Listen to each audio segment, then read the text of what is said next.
I am Peter DeWitt. I'm an elementary school principal in Averill Park, New York.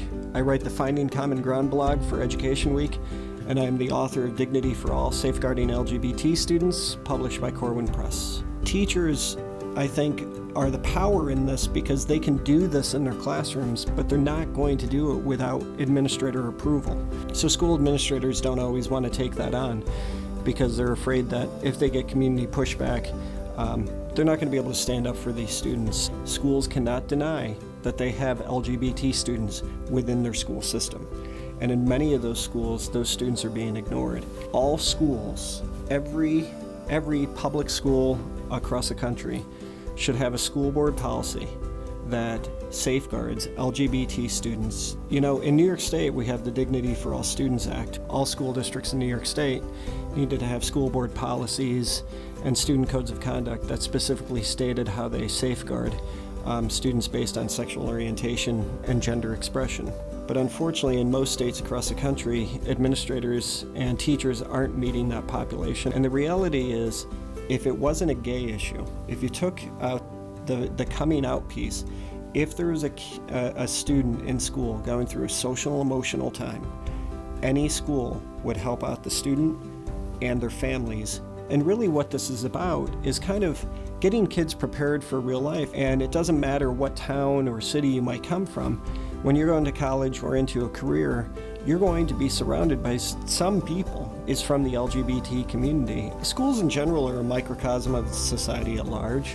So you have all these diverse groups that are coming in. If there isn't any curriculum, if there isn't literature, if you're not talking about it in debates in different classes, then they're not getting a better understanding of one another. Those are kind of proactive things that you can set as a base, but also they help you reactively, because when you continue to have bullying as an issue with a certain percentage of kids that think that, you know, that they can pick on anybody in the school that might be different than them, so you can show that you're taking a tough stance on bullying in general. These students are walking into schools every single day, and they deserve the opportunity to learn just like any other student that walks into the school.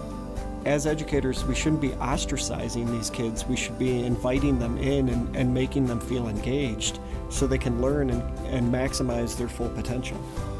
I think one of the things that are at risk right now in public education with all the other accountability standards is that some schools are using this as an easy way to say we don't have time to talk about social emotional learning. I don't think that everybody has to agree with the LGBT community, but they at least have to allow them a place at the table because they're a part of society just like everybody else. Because of the Equal Access Act, in the U.S., any public school that gets federal funding, they're obligated to allow a student to come in and say, I want to start a gay-straight alliance after school. So by law, schools cannot turn some of these things down. It's great that New York State passed the Dignity for All Students Act. It's a good first step, and I would like to see other states pass that kind of legislation. I want to see administrators explore this topic because it's just not happening enough.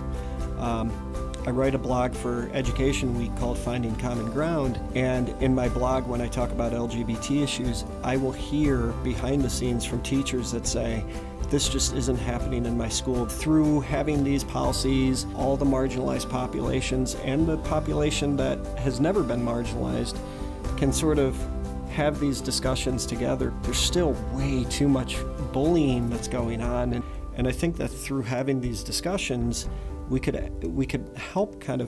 make the public school system so much stronger than it is right now. Those policies are only as good as the paper they're written on.